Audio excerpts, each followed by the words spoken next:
ముస్లిం youth welfare సంస్థ ఆధ్వర్యంలో ముస్లిం యువత సెంట్రల్ ఏసీపీకి వినతి పత్రం అందించారు. ఈ సందర్భంగా సంస్థ సభ్యులు మహమ్మద్ షుబ్లీ మాట్లాడుతూ తాము రాజ్యాంగానికి లోబడి జీవిస్తున్నామని తెలిపారు. ప్రదీప్ సింగ్ రాజ్ పురోహిత్ హిందూ ముస్లిం సోదరుల మధ్య వైద్యం పెరిగేలా చేస్తున్నాడని మండిపడ్డారు. నిన్న జరిగిన రవాణాలో అసలు ఆవులే లేవన్నారు.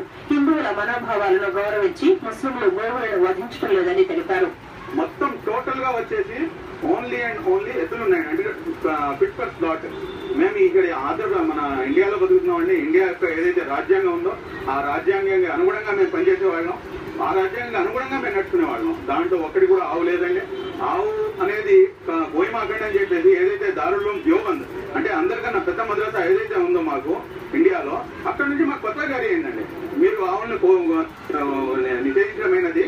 దాన్ని మీరు దాని జోలికి వెళ్ళడం మాకండి. ఎందుకంటే అది మా సోదరుడు ఎవరైతే ఉన్నాడో ఒక హిందూ సోదరుడు, అతని మనోభావాలు దెబ్బతింటాయి.